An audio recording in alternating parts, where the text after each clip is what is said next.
semua. Yang saya hormati Bapak Kepala UPTD SDI Jeruk, yang saya hormati Bapak Ibu rekan guru UPTD SDI Jeruk, yang saya banggakan Bapak calon guru penggerak Angkatan 9, Bapak Yohanes Nango, singkatnya hadirin yang saya muliakan. Pertama-tama, sebagai insan beriman, patut kita menyampaikan rasa syukur atas berkat dan bimbingannya sehingga pada hari ini kita bisa hadir di tempat ini dalam keadaan sehat walafiat dalam rangka sosialisasi tentang pemahaman dan pengalaman budaya positif di sekolah yang akan dibawakan langsung oleh Bapak Yohanes selaku calon guru penggerak Angkatan 9. Kita awali kegiatan kita pada hari ini dengan doa kepada Ibu Ima. Waktu dan kesempatan saya berikan.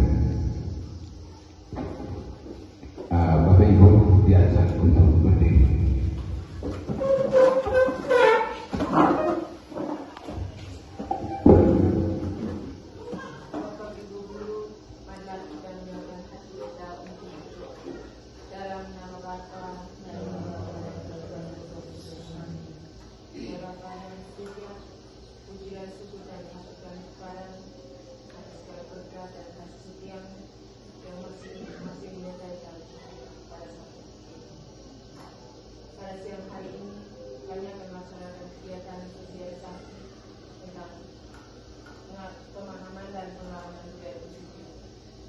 Bersama kami dan berkatilah seluruh rangkaian kegiatan kami dari awal sampai akhir.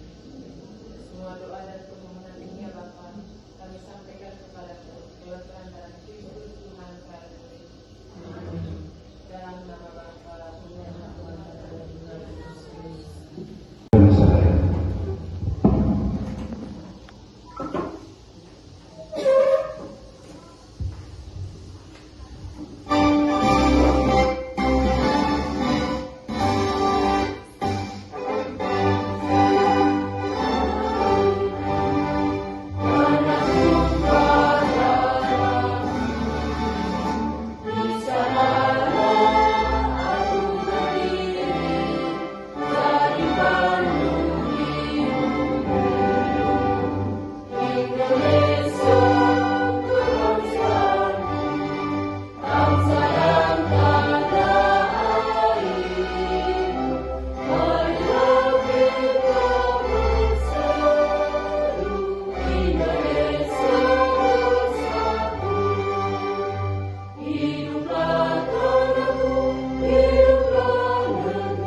selanjutnya sambutan dari Kepala UPTD SDI Jeruk atau pejabat yang mewakili kepada Ibu Adriana. Waktu dan kesempatan saya berikan. Terima kasih atas kesempatan yang diberikan. Yang saya hormati Bapak dan Ibu Guru, yang saya banggakan Bapak Guru calon penggerak Angkatan 9, Bapak Yohanes Nango, singkatnya semua kita yang hadir di sini. Salam sejahtera untuk kita semua. Sebagai manusia beriman, pertama memanjatkan puji dan syukur kita kehadiran Tuhan Yang Maha Esa, yang mana pada siang hari ini kita semua yang hadir di sini masih dalam keadaan sehat walafiat. Pada tempat yang kedua, pada hari ini Kamis 26 Oktober 2023, kita semua yang berkumpul di sini untuk mengikuti acara sosialisasi tentang pemahaman dan pengalaman budaya positif di sekolah, khususnya STI Impres Cerut.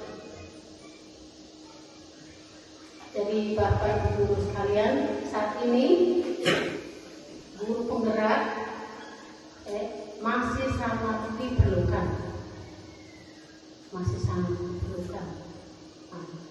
Dan untuk itu hari ini kita Bapak Ibu Guru bersama Bapak Yohanes kita mendengar beberapa arahan atau sosialisasi tentang pemahaman dan budaya positif yang mana bisa kita terapkan di sekolah kita.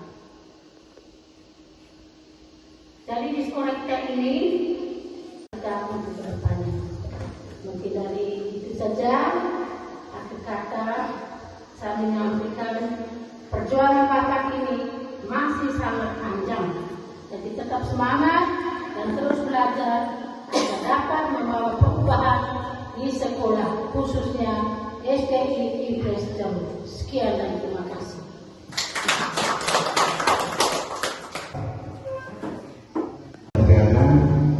Selanjutnya kita masuk ke acara inti, yaitu sosialisasi tentang pemahaman dan pengalaman budaya positif di sekolah yang akan dibawakan langsung oleh Bapak Yohanes. Sebagai informasi, kita mengikuti kegiatan ini, kita ikuti secara baik karena setelah acara sosialisasi akan dilaksanakan sesi tanya jawab. Jadi apa yang kita belum mengerti, kita bisa bertanya langsung kepada pemateri kita yang hadir di depan ini. Kepada Bapak Yanto, waktu dan kesempatan saya berikan. Terima kasih kepada Pak Yohanes yang sudah membantu demi kelancaran kegiatan kita hari ini. Jadi sebelum saya mulai dengan pemaparan tentang sosialisasi pemahaman budaya positif di sekolah ini, terlebih dahulu mari kita panjatkan kehadirat Tuhan Yang Maha Esa karena atas penyertaan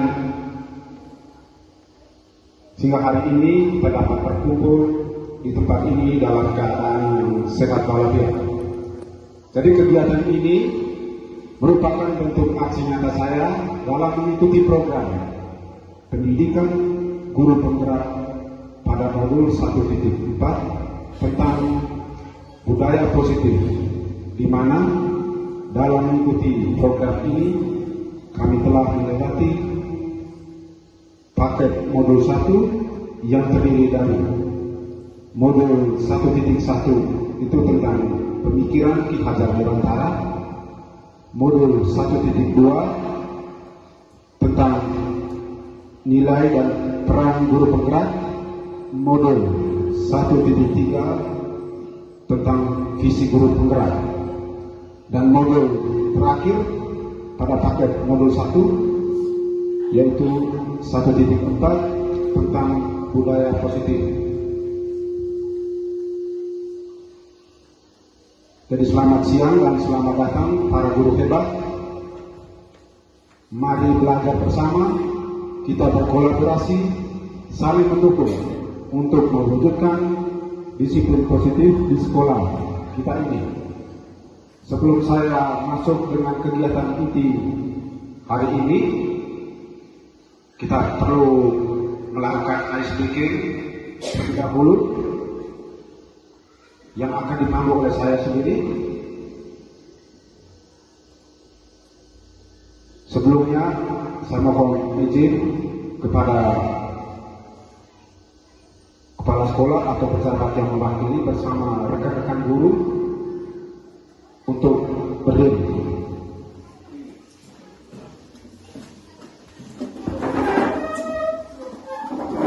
Jadi kita ikut ke depan.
Terima kasih, silakan duduk.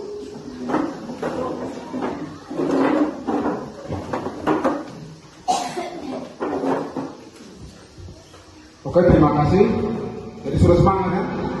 Oke, terima kasih. Jadi walaupun waktunya sudah siang, ternyata Bapak Ibu Guru masih siap untuk mengikuti kegiatan kita kali ini. Jadi kita sudah dikuatkan dengan ice breaking tadi. Jadi setelah kegiatan ice breaking, selanjutnya kita mulai dengan sosialisasi pemahaman tentang penerapan budaya positif.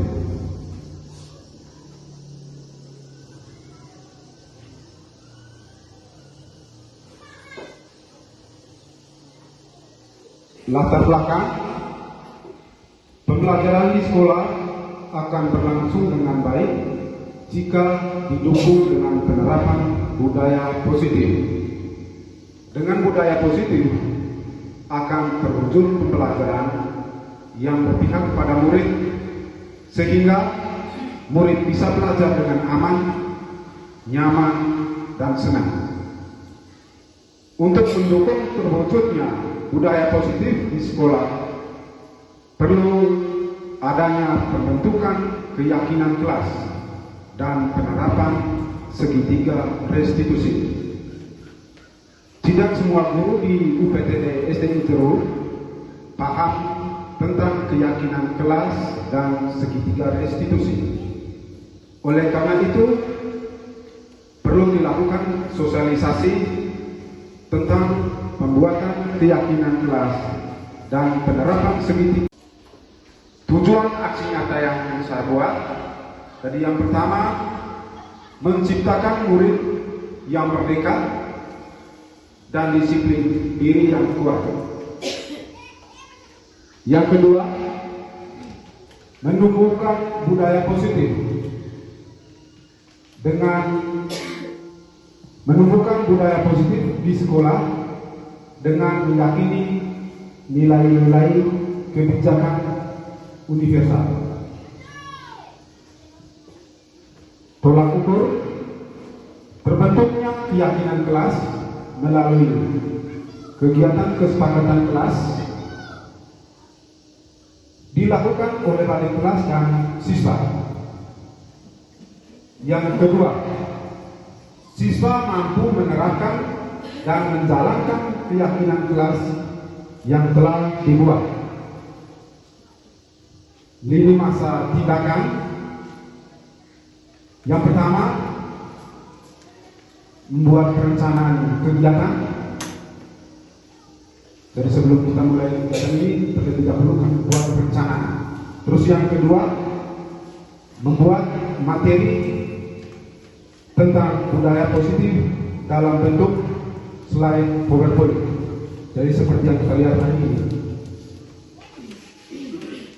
Yang ketiga, berkonsultasi dengan kepala sekolah untuk mendapatkan masukan mengenai materi yang sudah dibuat dan penentuan jadwal sosialisasi.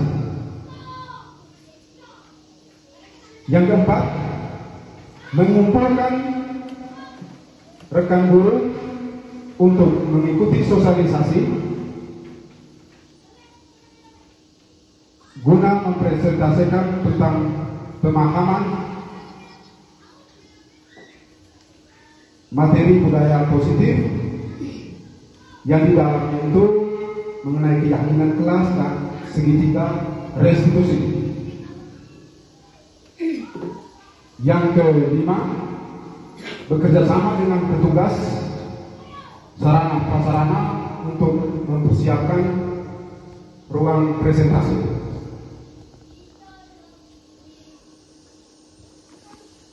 Yang berikut,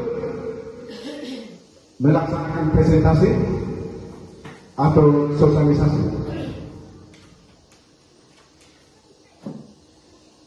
Yang terakhir, memantau, refleksi dan evaluasi kegiatan keyakinan kelas yang telah dibuat. Dukungan yang dibutuhkan, dukungan berupa izin pelaksanaan dari kepala sekolah. Ya, jadi kalau kita buat sebuah kegiatan, pasti kita harus punya dukungan dari kepala sekolah. Terus yang kedua, dukungan dari rekan sejawat atau guru untuk mengikuti kegiatan sosialisasi. Yang ketiga, sarana dan prasarana petugas yang mendukung pelaksanaan sosialisasi.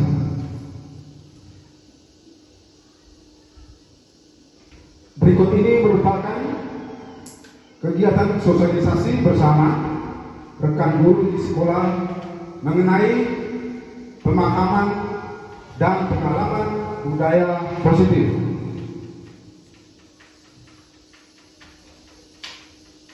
Aksi nyata modul 1.4 tentang budaya positif itu tentang menyebarkan pemahaman dan pengalaman penerapan budaya positif.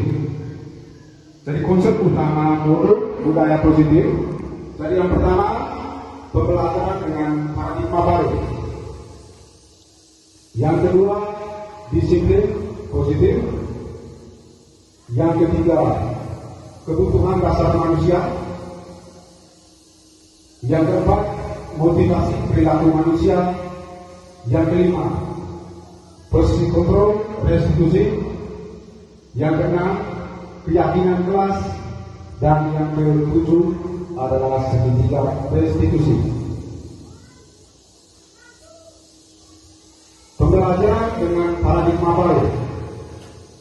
Jadi pembelajaran dengan paradigma baru dirancang berdasarkan prinsip pembelajaran yang terdiferensiasi sehingga setiap siswa belajar sesuai kebutuhan dari tahap perkembangannya untuk membutuhkan profil pelajar Pancasila. Jadi Bapak Ibu tahu tentang profil pelajar Pancasila? Bagaimana? Sudah dengar itu kata profil pelajar Pancasila? Ya, kira-kira ada berapa definisi profil pelajar Pancasila? Oke, jadi terima kasih.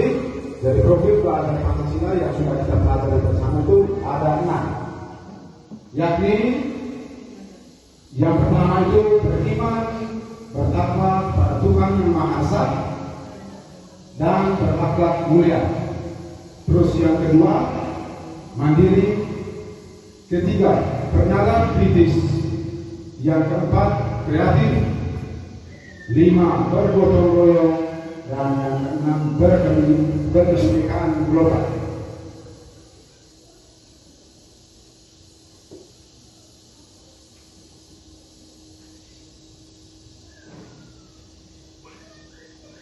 Pembelajaran dengan paradigma baru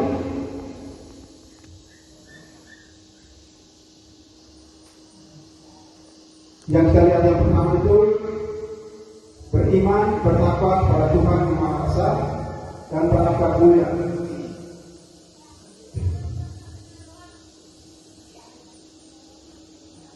Jadi dalam budaya kita disiplin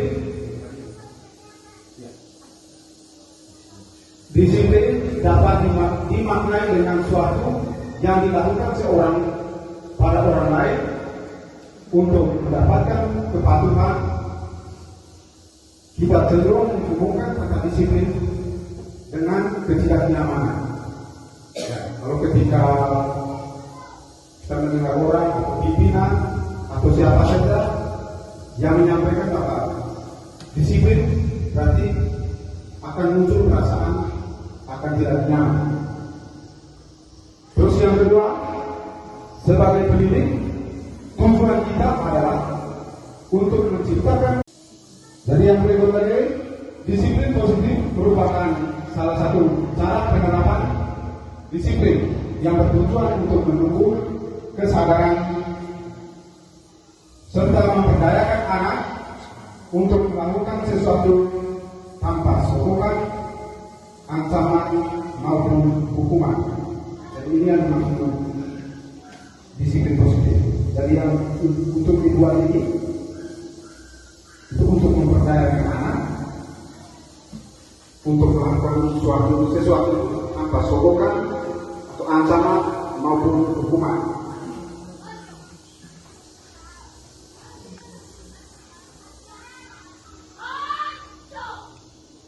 Yang berikut itu tentang kebutuhan dasar manusia.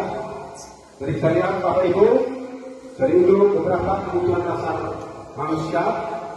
Yang pertama itu bertahan hidup. Terus yang kedua, kasih sayang dan rasa diterima. Yang ketiga, penguasaan. Yang keempat, kebebasan. Dan yang kelima, kesenangan. Nah, jadi ini menyangkut dengan kebutuhan dasar manusia.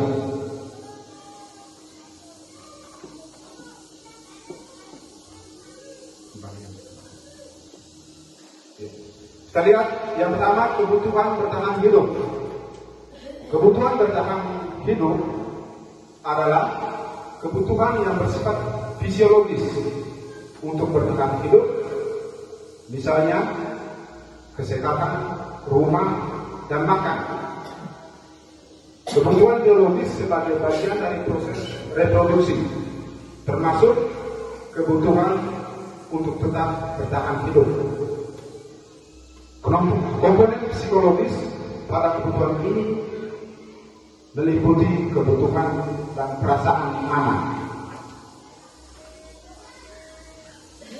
kasih sayang, dan rasa terima.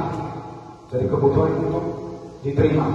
Yang kedua, jadi kebutuhan untuk disayangi dan diterima meliputi kebutuhan akan hubungan dan koneksi sosial, kebutuhan untuk memberi dan menerima kasih sayang, dan kebutuhan untuk merasa menjadi bagian dari suatu kelompok. Kebutuhan ini juga meliputi keinginan untuk tetap terhubung dengan orang lain seperti teman, keluarga, pasangan hidup, teman kerja, binatang peliharaan, dan kelompok di mana kita bergabung. Contohnya, seorang siswa sering mengambil bekal temannya. Dalam hal ini dia ingin memenuhi kebutuhan bertahan hidup. Jadi ambil bekal temannya dengan tujuan itu supaya saya bisa bertahan hidup untuk menghadap. Maka di sini kebutuhan dasar yang dipenuhi adalah kebutuhan kasih sayang dan rasa diterima. Jadi ini sering kali terjadi di lembaga pendidikan kita. Jadi kebetulan dia lapar, bagaimana usaha supaya rasa laparnya hilang? Nah, dia berusaha untuk mengambil milik orang atau bekal orang. Dan ini yang berhubungan dengan kasih sayang dan rasa terima. Terus yang berikut, penguasaan. Kebutuhan ini berhubungan dengan kekuatan untuk mencapai sesuatu, menjadi kompeten, menjadi terampil, diakui atas prestasi dan keterampilan kita, didengarkan dan memiliki rasa harga diri. Anak-anak yang memiliki kebutuhan dasar akan penguasaan yang tinggi, biasanya selalu ingin menjadi pemimpin. Mereka juga suka mengamati sebelum mencoba hal baru dan merasa kecewa bila melakukan kesalahan. Mereka juga biasanya rapi dan sistematik dan selalu ingin mencapai yang terbaik. Contoh kasus siswa yang seperti ini, jadi siswa yang sering mengambil bekal temannya. Di sini siswa tersebut merasa hebat. Dia mengambil barang yang merasa dia hebat. Karena temannya akan takut bila berhadapan dengannya dan akan menuruti semua keinginannya.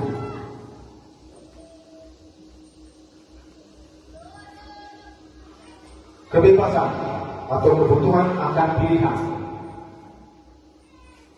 Contohnya, dalam kasus siswa yang sering mengambil bekal temannya tadi, jika jawaban siswa dalam kasus tersebut adalah bahwa dia merasa bosan dengan makanan yang dibawa ibunya dari rumah, mungkin dia melihat bekal temannya lebih enak dan dia merasa bosan dengan bekal yang dia bawa, maka dia berjuang dengan segala cara untuk mengambil bekal temannya. Jadi karena ibu selalu membawa bekal yang sama, oleh karena itu dia ingin mencoba makanan teman-temannya yang beraneka ragam. Maka siswa tersebut berusaha memenuhi kebutuhan akan kebebasan.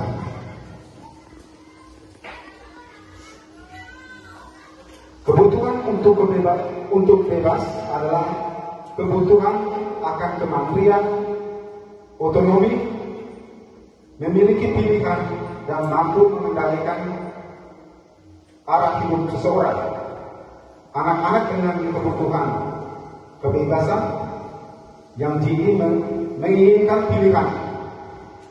Mereka perlu banyak bergerak, suka mencoba-coba, tidak terlalu terpengaruh oleh orang lain, dan senang mencoba hal baru yang menarik.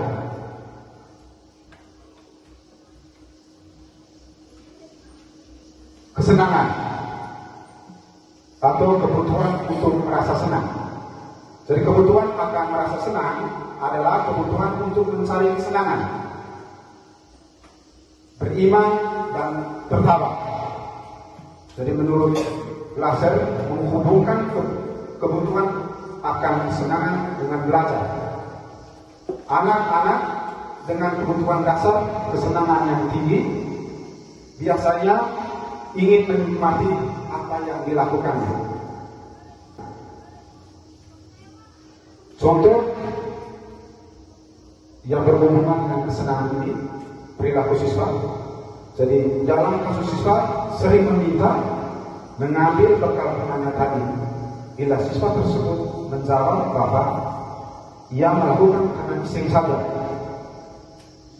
dan ia menikmati ekspresi baca teman-temannya yang kesal karena diambil makanannya, dan menurut dia ekspresi teman-temannya itu lucu, maka berarti siswa tersebut sedang berusaha memenuhi kebutuhan akan kesenangan.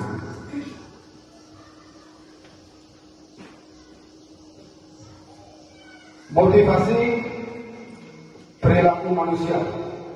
Jadi motivasi merupakan dorongan yang timbul pada diri seseorang secara sadar atau tidak sadar untuk melakukan suatu tindakan dengan tujuan tertentu. Kalau mungkin diancam, maka dia berusaha untuk mendisiplinkan diri. Terus yang berikut, mendapat imbalan atau penghargaan dari orang lain. Jadi kalau kecenderungan anak atau bapak ibu sudah melakukan sesuatu itu dengan maksud supaya mendapat penghargaan atau imbalan. Jadi murid yang melakukan disiplin diri karena dia ingin mendapat imbalan, dan ini merupakan motivasi ekstrinsi. Itu bukan motivasi dari dalam, itu dari luar. Karena mendapat imbalan, berarti itu merupakan motivasi ekstrinsi. Terus yang berikut, menghargai nilai-nilai kebajikan diri sendiri. Jadi murid melakukan disiplin diri karena sadar akan nilai kebajikan dirinya. Ini merupakan motivasi intrinsik.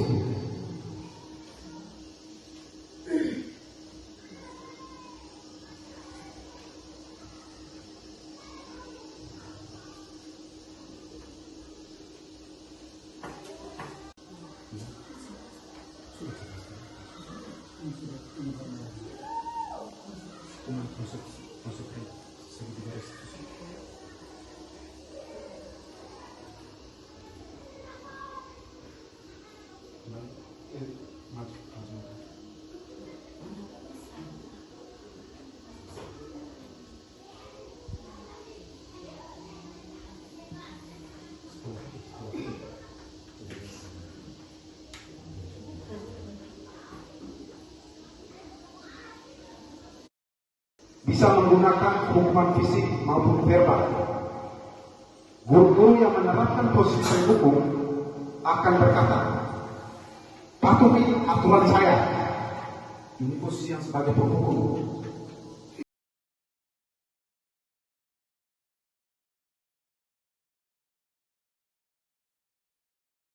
Identitas sukses. Jadi yang pertama itu konsekuensi. Jadi konsekuensi itu biasanya penguatan jangka pendek. Terus yang kedua, perlu adanya monitoring berkelanjutan. Yang ketiga, stimulasi atau respon. Yang keempat, murid menghormati peraturan. Dan yang kelima, kehilangan waktu untuk merenungkan kesalahan. Restitusi. murid bertanggung jawab untuk perilakunya.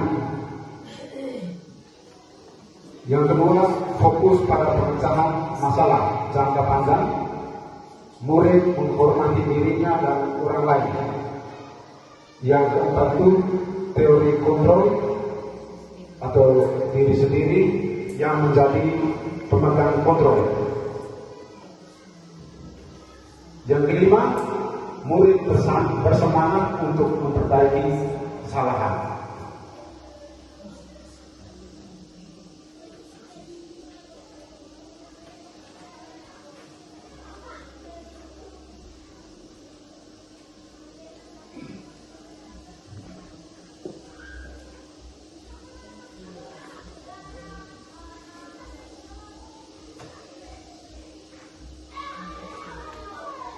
Contoh kasus siswa yang mengganggu teman yang sedang mengerjakan tugas.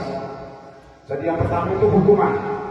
Jadi guru menghukum siswa tersebut dengan lari keliling lapangan. Itu yang dinamakan hukuman. Hormat bendera di depan sekolah selama 10 menit. Guru marah sehingga murid menjadi takut. Itu yang dimaksud dengan hukuman. Terus yang berikut, konsekuensi. Model konsekuensi seperti ini. Guru memberi konsekuensi kepada siswa dengan memberi tugas.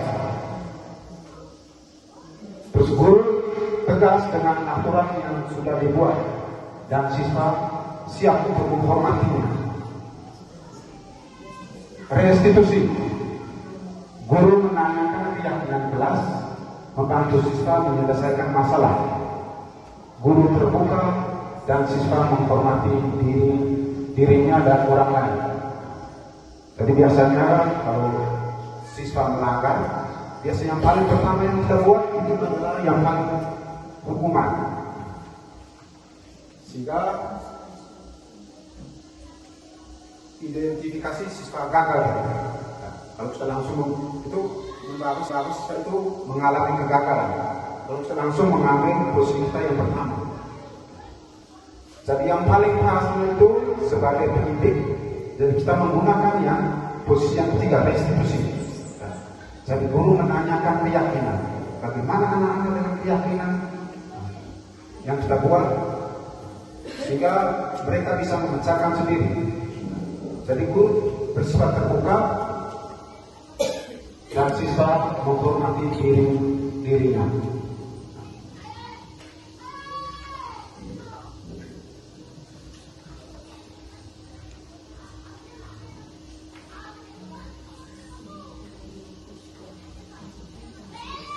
Jadi yang berikut itu mengenai 5 posisi kontrol restitusi.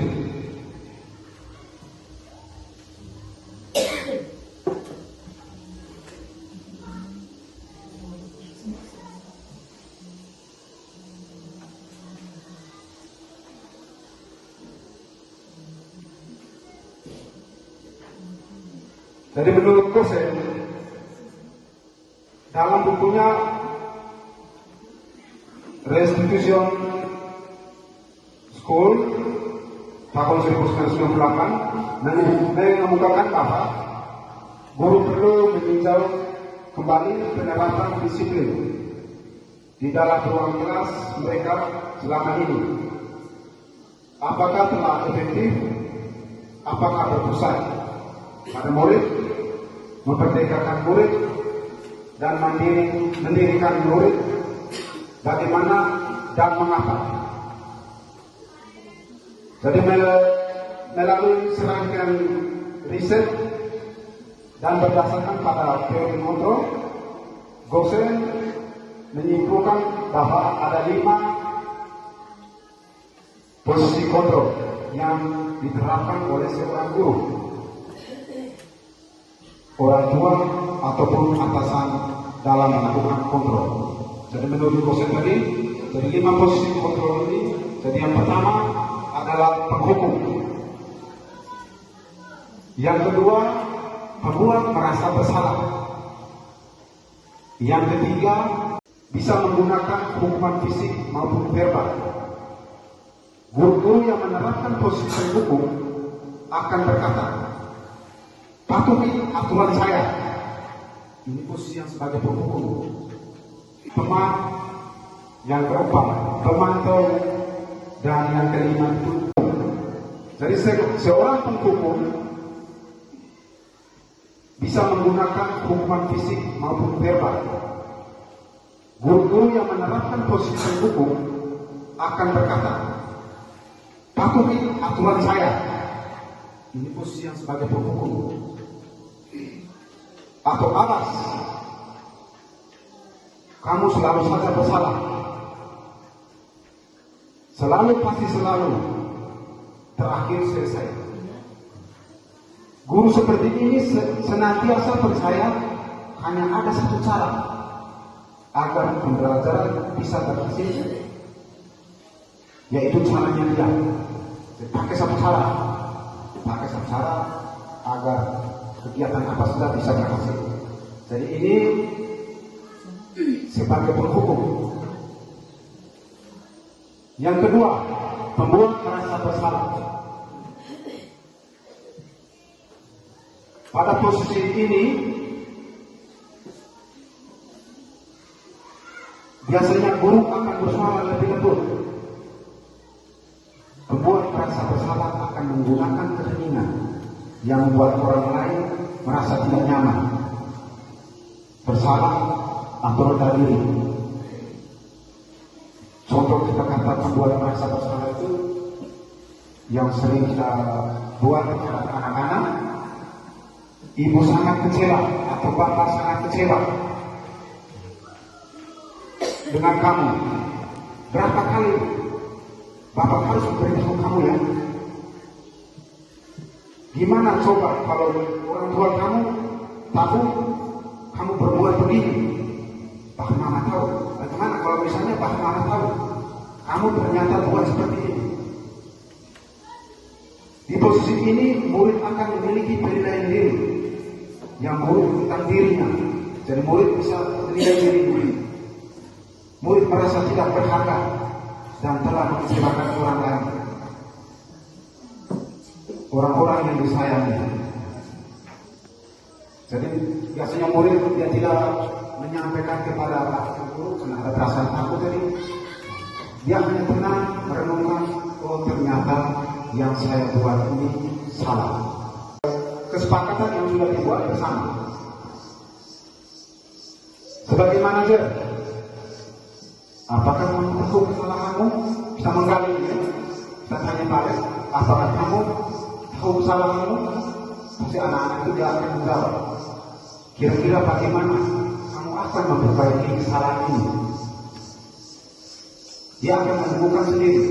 Jadi upayakan kesalahan memperbaiki itu disampaikan oleh murid, bukan kita sebagai seorang guru yang memberikan jawabannya.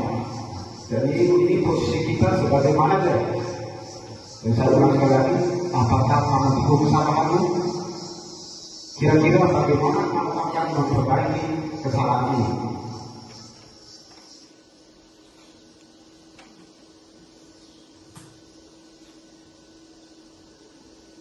Keyakinan kelas. Mengapa keyakinan kelas? Mengapa tidak peraturan kelas? Sekali lagi, mengapa keyakinan kelas? Mengapa tidak peraturan kelas saja?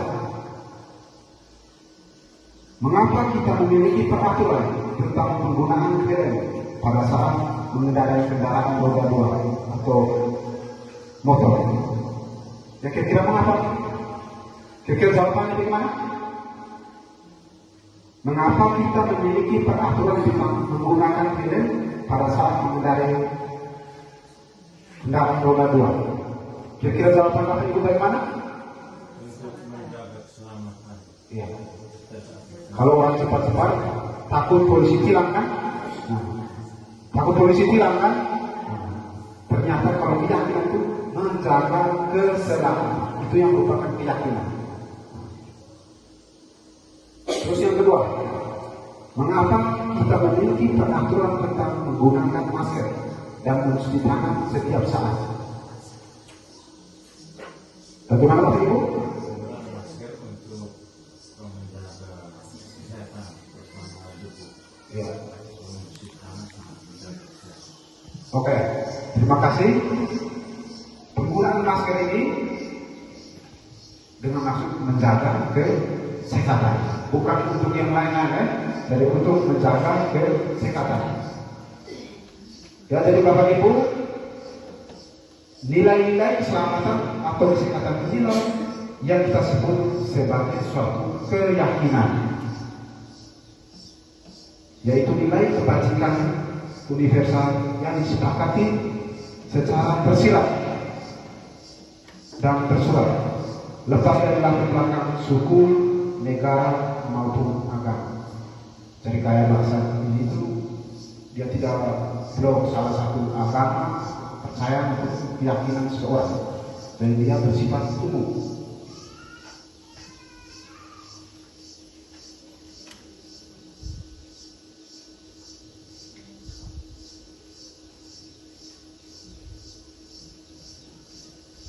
Seorang akan lebih bergerak dan bersemangat untuk menjalankan keyakinan daripada hanya sekedar mengikuti serangkaian peraturan tertulis tanpa makna. Kegiatan-kegiatan apa saja yang bisa dilakukan agar dapat menentukan keyakinan suatu sekolah atau keyakinan kelas.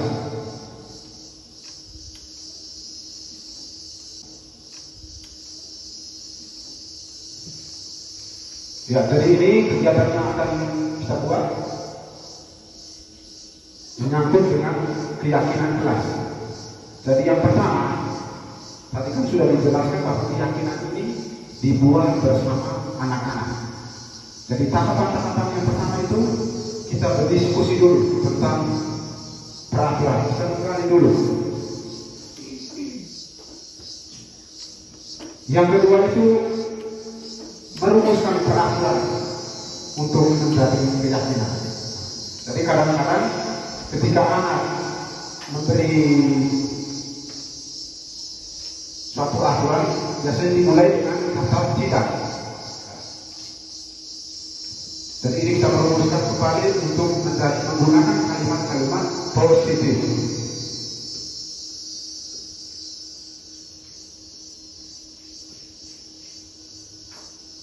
Terus yang berikut, bagaimana pembentukan keyakinan kelas?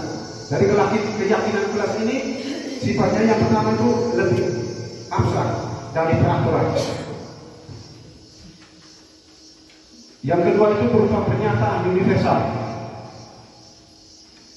Yang ketiga, dibuat dalam bentuk positif. Terus yang keempat, sedikit saja agar mudah diingat.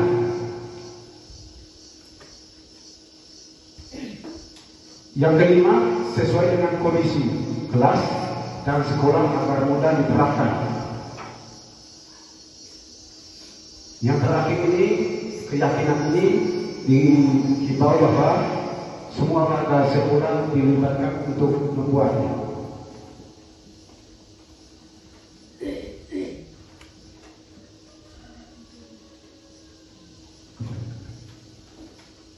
Jadi kita lihat satu persatu mengenai pembentukan keyakinan sekolah tadi. Jadi yang pertama itu keyakinan kelas bersifat lebih abstrak daripada peraturan. Jadi dia lebih rinci daripada lebih rinci dan konkret. Terus keyakinan kelas. Keyakinan kelas berupa pertanyaan-pertanyaan universal. Yang berikut, pernyataan keyakinan kelas senantiasa dibuat dalam bentuk positif. Seperti selama ini kita dengan anak-anak biasanya menggunakan kata tidak, biasanya didahului dengan tidak. Jadi kita harus merumuskan itu menggunakan kalimat-kalimat positif. Kalau tidak, jangan, itu sudah mengarah ke kalimat negatif. Yang berikut, keyakinan kelas hendaknya tidak terlalu banyak sehingga mudah diingat dan dipahami oleh semua warga kelas. Contoh macam tadi, pengendara harus menggunakan film, itu kan panjang tuh. Jadi dibuat lebih pendek lagi itu bahwa berkendara menggunakan helm menjaga keselamatan sehingga anak-anak bisa ingat. Terus keyakinan kelas sebaiknya sesuatu yang dapat diterapkan di lingkungan sekolah tersebut. Ya, semua warga hendaknya ikut berkontribusi dalam pembuatan keyakinan lewat kegiatan suara pendapat.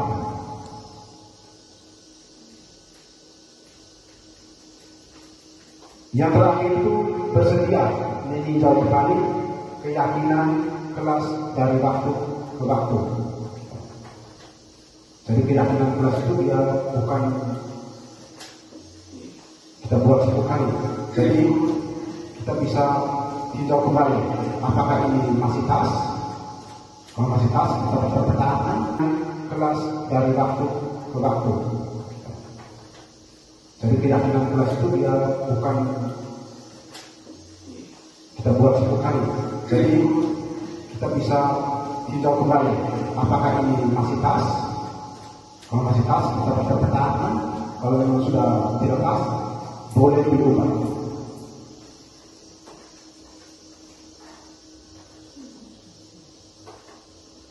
Ya, ini mungkin selama ini Bapak Ibu dengar tentang segitiga restitusi.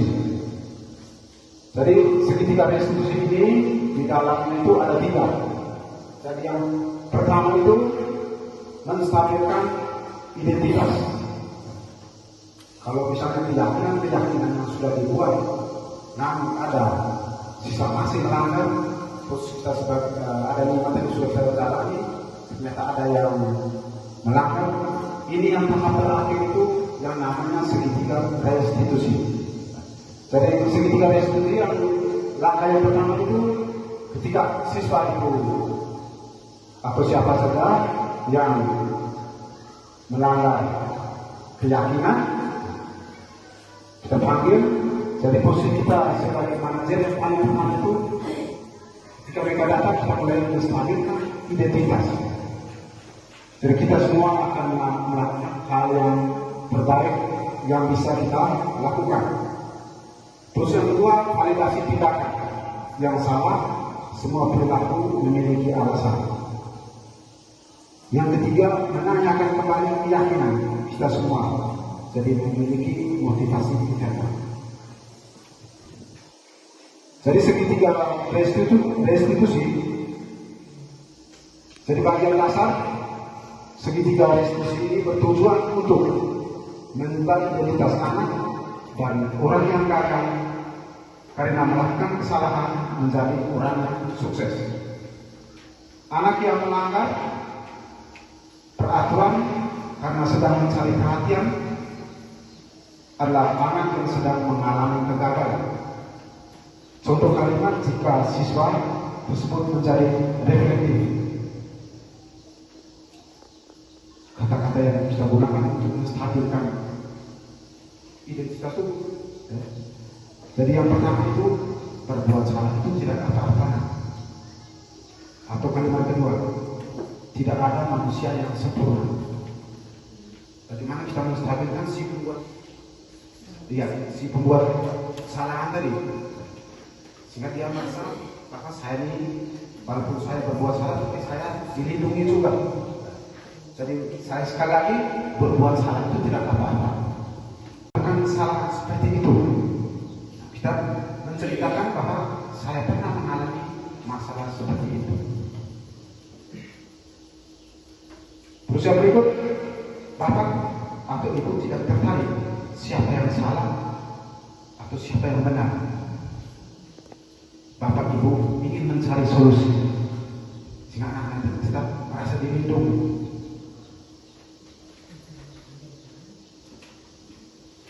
Terus yang berikut, kamu berhak merasa begitu. Yang ketujuh, apakah kamu saling sedang menjadi teman yang baik buat dirimu sendiri? Jadi kita tanya balik, apakah kamu sedang menjadi teman yang baik untuk dirimu sendiri? Jadi ini untuk menstabilkan identitas.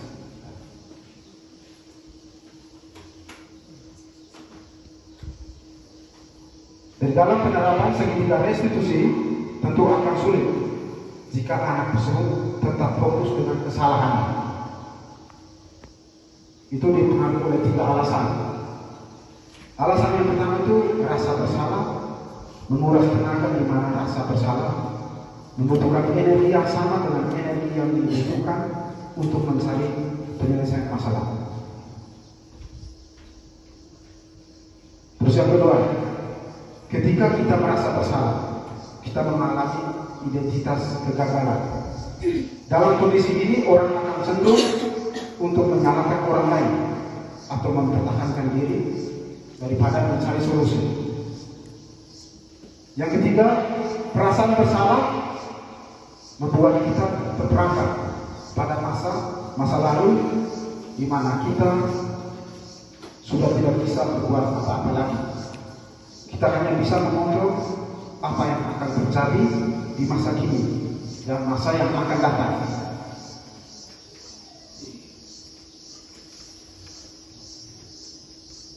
Validasi tindakan, dan validasi tindakan yang salah. Setiap tindakan kita dilakukan dengan suatu tujuan, yaitu memenuhi kebutuhan dasar. Jika kita memahami kebutuhan dasar, apa yang mendasari tindakan tentu akan menemukan cara efektif untuk memenuhi kebutuhan tersebut. Jadi menurut teori kontrol, semua tindakan manusia baik atau buruk pasti memiliki tujuan dan maksud tertentu. Jadi kita lihat itu, semua tindakan manusia itu baik atau buruk pasti punya tujuan dan maksud tertentu.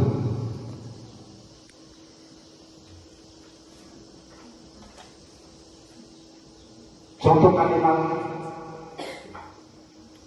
yang dikatakan dengan nada tanpa mengakhiri atau memvalidasi kebutuhan mereka. Jadi kalimat-kalimat yang nanti yang kita gunakan itu, padahal kamu bisa melakukan yang lebih buruk dari ini ya.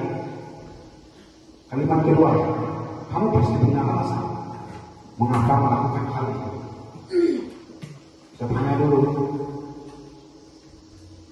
Terus yang ketiga, kamu patut bangga pada dirimu sendiri karena kamu telah melindungi sesuatu yang penting buatmu. Jadi tadi kan dia buat tindakan baik atau buruk, itu kan ada kepentingan tertentu. Kita tanya balik, kamu patut bangga pada dirimu sendiri karena kamu telah melindungi sesuatu penting buatmu.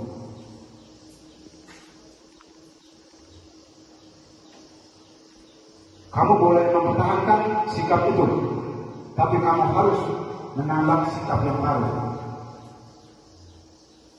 Jadi restitusi tidak menyalahkan guru bicara ke murid dapat melanggar aturan adalah sikap yang baik. Tetapi dalam restitusi, guru harus memahami alasannya dan paham bahwa setiap orang akan melakukan yang terbaik di waktu tertentu. Pengertian restitusi. Restitusi adalah proses menciptakan kondisi bagi murid untuk memperbaiki kesalahan mereka, sehingga mereka bisa kembali pada kelompok mereka dengan karakter yang kuat dalam kurung Gosen 2004. Restitusi bukan untuk menebus kesalahan, namun restitusi adalah sebuah tawaran dan bukan paksaan. Restitusi fokus pada solusi dan dapat mengembalikan murid yang berbuat salah pada kelompoknya. Langkah-langkah restitusi. 1. Menstabilkan identitas. 2. Validasi tindakan yang salah. 3. Menanyakan keyakinan.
berbahagia bila kamu melakukan hal tersebut. Buat orang besar, buat orang marah, yang penting dapat kita menjadi rasa senang. Karena kamu juga tahu yang kamu lakukan itu menakutkan perasaan orang lain.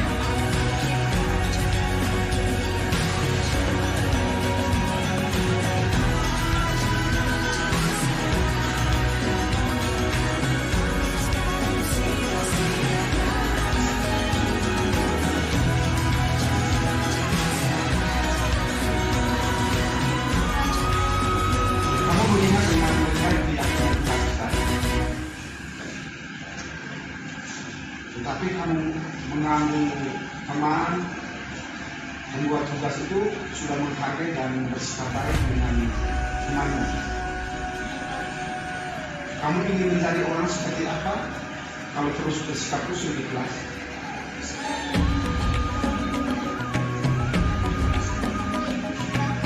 Baiklah, sekarang apa yang bisa kamu lakukan untuk menyelesaikan masalah ini?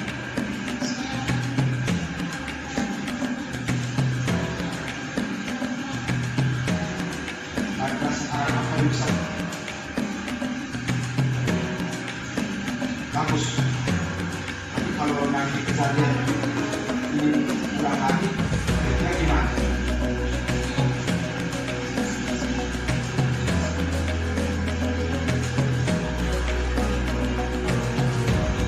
Oke, tadi sudah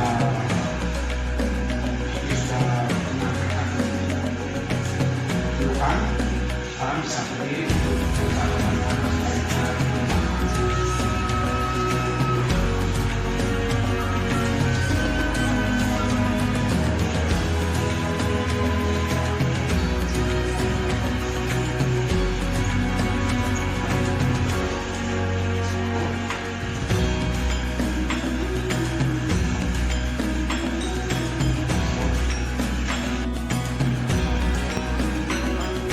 Silakan kamu cerita masalahnya.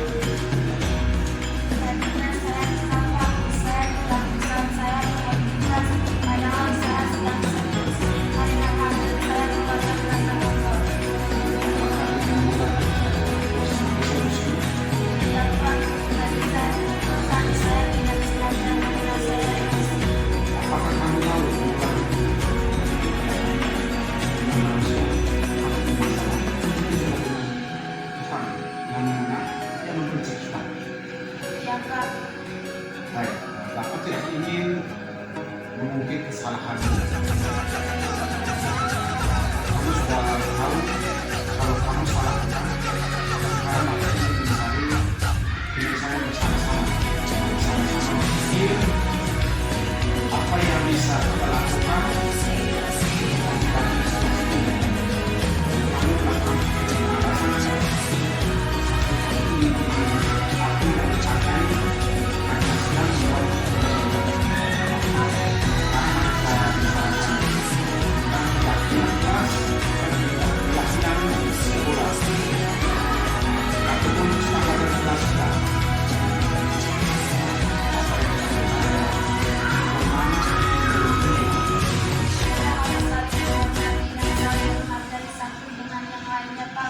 Kita tidak boleh berkata kotor di dalam kelas. Kita harus bersikap baik sama orang lain. Kamu mengingat dengan baik kesepakatan kelas dan keyakinan kelas kita. Apakah dengan mengeluarkan kata-kata kotor di depan guru, kamu menghargai dan menghormati orang lain? Tidak, Pak. Sekarang apa yang bisa kamu lakukan untuk menyelesaikan masalah ini? Saya minta maaf, Pak. Minta maaf itu mudah, tapi bagaimana ke depannya? Saya berjanji tidak akan mengulangi lagi, Pak. Oke, kita ulang sini ya. Dan jangan ulangi lagi. Ya, Pak. Makasih ya, Pak. Ya, sama-sama. Silakan masuk kelas lagi ya. Ya, Pak.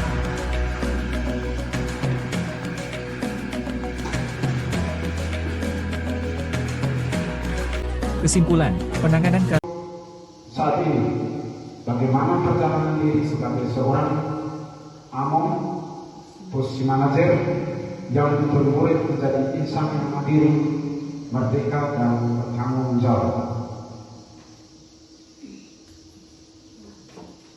Sekian dan terima kasih. Saya kembalikan kepada moderator. Baik, kita berikan aplaus untuk Bapak Yohanes Malu. Baik, Bapak Ibu Guru, setelah kita mendengarkan hasil pemaparan dari Bapak Yohanes, saatnya sekarang kita akan melaksanakan sesi tanya jawab. Jadi bagi Bapak Ibu Guru yang belum paham dengan materi yang telah disampaikan oleh Bapak Yohanes tadi, bisa mengajukan pertanyaan kepada Bapak Yohanes. Jadi kita mengikuti prosedur. Nanti kalau mau bertanya, silakan untuk mengangkat tangan, sampaikan pertanyaan. Setelah sampaikan pertanyaan, saya berikan kesempatan kepada Bapak Yohanes untuk menjawab. Setelah menjawab, kembali ditanggapi kembali oleh si penanya. Untuk itu kita bisa melihat kembali materi-materi yang sudah kita dengar tadi, sehingga kita bisa bertanya apabila ada yang belum dipahami.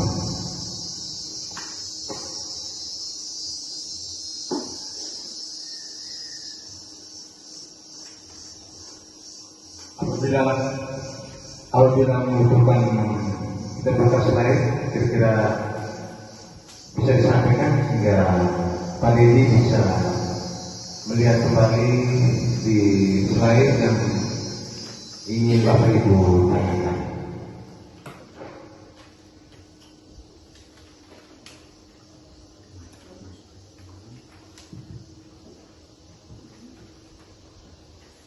Terima kasih. Di sini saya mau bertanya, mengapa pembentukan keyakinan kelas dan segitiga restitusi sangat penting di kelas?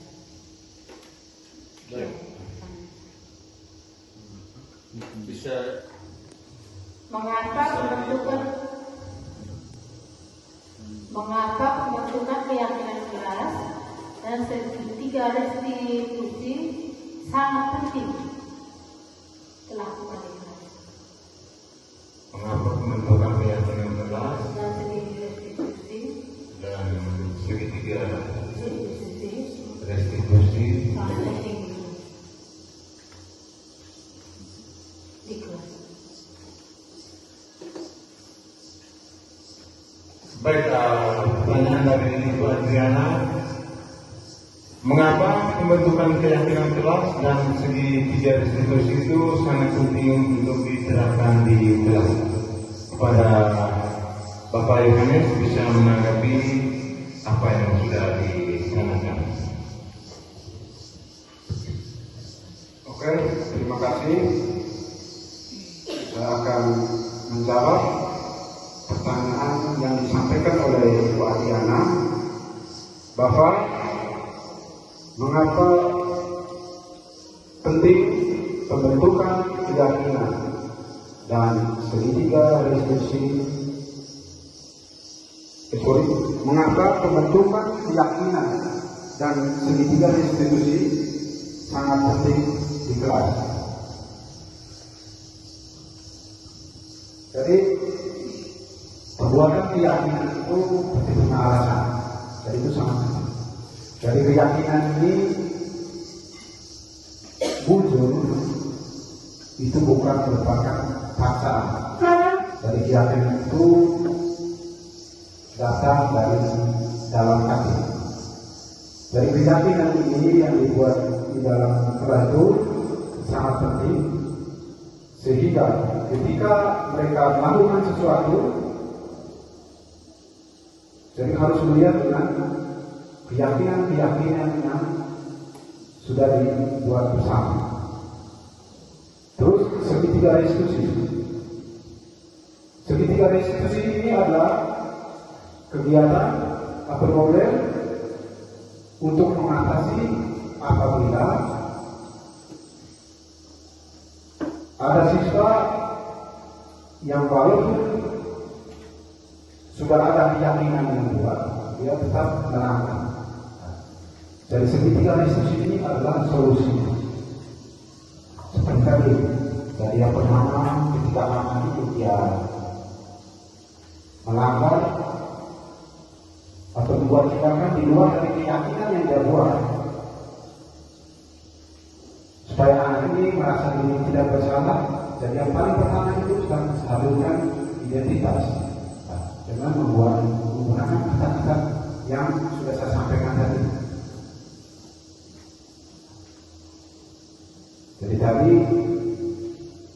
Jadi untuk selalu identitas itu ya anak, kalau sudah saya juga pernah mengalami sama seperti yang dialami oleh anak-anak. Jadi anak-anak masih ada perasaan dari dalam diri. Walaupun saya buat salah, tapi ada orang yang masih menghina saya. Jadi segitiga restitusi ini adalah jalan yang akan kita tempuh untuk mengatasi anak-anak yang melanggar keyakinan yang sudah dibuat bersama. Terima kasih. Saya kembalikan kepada Pak Moderator. Di sini saya masih mau bertanya, masih di keyakinan kelas. Pertanyaannya, bagaimana jika siswa melanggar namun keyakinan kelasnya belum dibuat? Ulang lagi pertanyaannya, bagaimana jika siswa melanggar namun keyakinan kelasnya belum dibuat?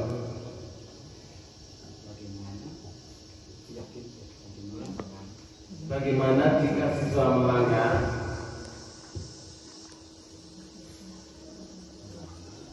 namun keyakinan kelasnya belum dibuat? Namun keyakinan kelasnya belum dibuat.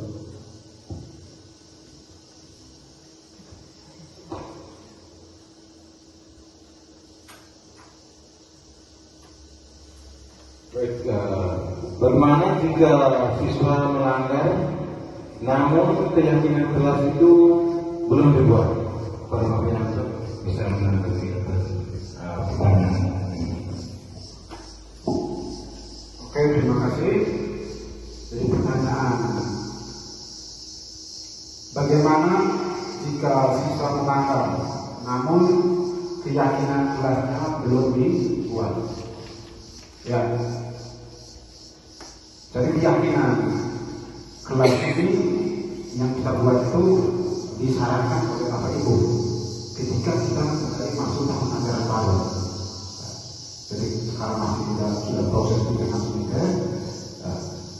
Jadi disarankan oleh Bapak dan Ibu guru ketika kembali ke sekolah di awal tahun pelajaran itu, dan ketika ada masa orientasi siswa nanti dibicarakan bersama, kita membuat keyakinan. Dari keyakinan kelas ini nanti kita diskusikan bersama anak berdasarkan pengalaman yang sudah lalu. Mungkin menurut Bapak Ibu, Bapak, anak itu sudah buat ini. Bagaimana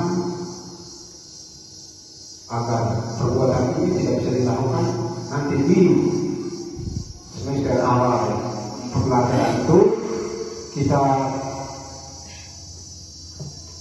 buat keyakinan bersama siswa. Jadi seperti yang ditanyakan, bagaimana jika siswa itu melanggar namun keyakinan kelas belum buat. Jadi memang kita kan belum tahu kan dampak. Biasanya kita ketika kita sekolah saja, tidak membuat, kita temukan masalah dulu, baru ternyata masalah ini baru kita atasi. Jadi sebenarnya ini pertanyaan yang bagus untuk Bapak Ibu guru agar menghindari hal-hal yang tidak diinginkan. Nanti di awal semester kita buat sebuah keyakinan yang bersama dengan anak-anak. Nah, ketika mereka menjalankan proses pendidikan sesuai dengan keyakinan kita buat. Nah, jadi keyakinan kelas ini dibuat itu bukan hanya bukan untuk sebentar. Kalau bisa melihat kasus, oh ternyata ada tindakan anak ini yang dibuat di luar dari keyakinan yang dibuat, boleh kita tambahkan. Boleh kita tambahkan. Jadi dia tidak bersifat statis. Ya. Jadi keyakinan ini kita tambahkan. Boleh kita tambahkan. Jadi dia tidak bersifat statis. Ya. Jadi keyakinan ini jadi dibuat berkala. Tidak satu tahun, tidak satu kali. Jadi kita buat sesuai dengan kebutuhan di lapangan.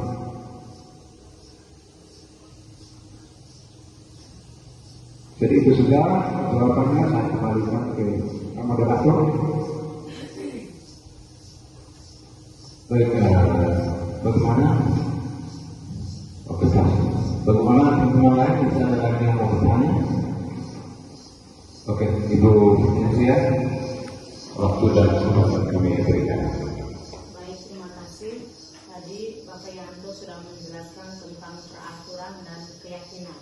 Yang menjadi pertanyaan saya di sini, apakah keyakinan itu bisa diambil dari peraturan yang sudah buat di dalam kelas? Terima kasih.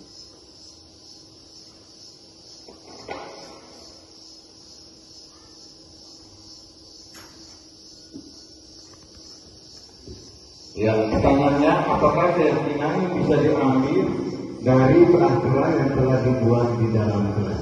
Pak Nuryanto bisa memberikan tanggapan. Ya, tentang keyakinan. Berarti berawal dari mungkin Ibu Lana sudah membuat sebuah peraturan. Jadi keyakinan ini boleh kita ambil. Kita lihat dulu apakah peraturan yang kita buat itu menggunakan kalimat positif atau tidak.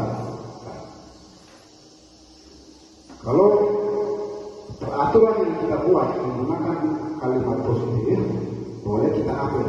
Tetapi jangan ambil sepihak. Nanti dibicarakan bersama siswa.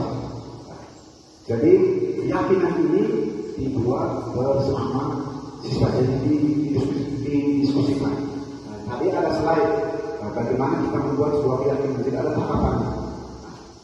Jadi kita perlu bersama siswa. Jadi keyakinan ini dibuat berdasarkan kesepakatan bersama, bukan sepihak. Kalau macam peraturan itu biasanya Bapak Ibu guru yang buat, sehingga mewajibkan anak untuk taat terhadap aturan. Itu sudah penjelasan dan kembalikan. Baik, bagaimana Ibu Cynthia? Baik, menyambut dengan pertanyaan ini, apakah keyakinan bisa diambil dari peraturan? Baik, sesuai dengan penjelasan tadi, bahwa antara keyakinan dan peraturan itu ada perbedaan. Perbedaan itu pada formulasi kalimatnya. Di keyakinan itu dia menggunakan kalimat yang positif. Kalau di peraturan itu kan biasanya kita gunakan dilarang, jangan, tidak boleh. Jadi mungkin bisa diambil, tetapi kita hilangkan dia punya kata-kata yang negatif tadi, yang dilarang, jangan, tidak boleh, itu yang kita hilangkan. Baik, bagaimana teman-teman? Bapak Ibu Guru, ada yang masih mau ditanyakan? Sudah keras? Oke, baik, karena sesi tanya jawab sudah selesai, kita melangkah ke acara berikut, refleksi kegiatan. Untuk refleksi kegiatan ini. Terima kasih setelah saya mensosialisasi tentang pemahaman dan pengalaman budaya positif di sekolah ini. Saya merasa karena apa yang saya lakukan selama ini, baik di dalam kelas maupun di luar kelas, saya rasa semuanya meleset dari apa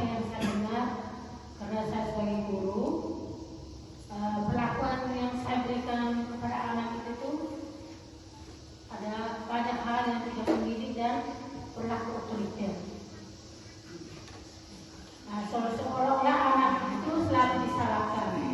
Jadi guru itu selalu dipuji yang benar. Nah, jadi pada kesempatan ini setelah dengan sosialisasi ini, mudah-mudahan kembali saat berusaha menerapkan seperti apa yang sudah dengarkan. Mungkin itu saja.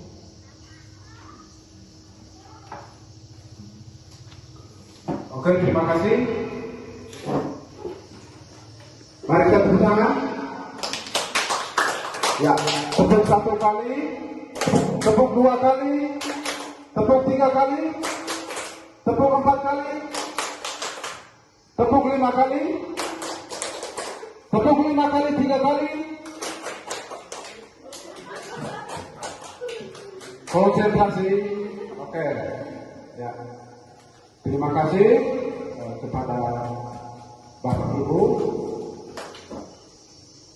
yang memberikan refleksi mengenai kegiatan kita hari ini. Jadi seperti yang disampaikan oleh Ibu tadi, Bapak mungkin selama ini kita Bapak dan Ibu guru itu sering menggunakan itu inovasi kontrol 1 dan kedua. Dan kedua yaitu menghukum dan membuat merasa bersalah. Apakah kita bisa menggunakan 3, 4, dan 5? Bisa atau tidak? Bisa? Ya. Jadi kalau setelah kita kembali hari ini dari tempat ini, kita bisa memulai menggunakan mengenai posisi kontrol kita tadi. Jadi kita gunakan yang 3, 4, dan 5. Itu saja beberapa hal yang saya sampaikan. Saya kembali ke Semangga.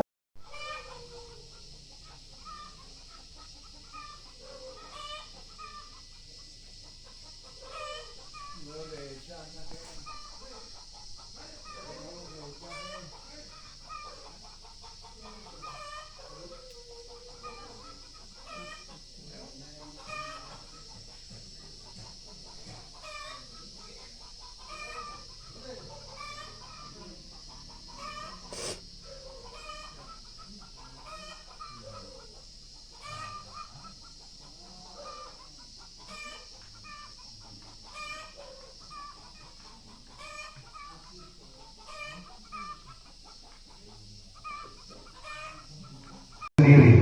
Kalau keyakinan itu kita duduk bersama dengan siswa, kita bangun kesepakatan bersama dengan siswa untuk membuat keyakinan. Mungkin itu sisi positif yang kita bisa peroleh dalam kegiatan kita pada hari ini. Terima kasih banyak pada Bapak Yohanes Namo selaku calon guru penggerak angkatan 9 yang sudah bisa berbagi hal yang positif untuk pengembangan lembaga pendidikan kita. Kita akhiri kegiatan kita pada hari ini dengan doa penutup kepada Ibu Ima. Kami berikan kesempatan. Semoga kita berdoa dalam nama Bapa, Anak, dan Roh Kudus.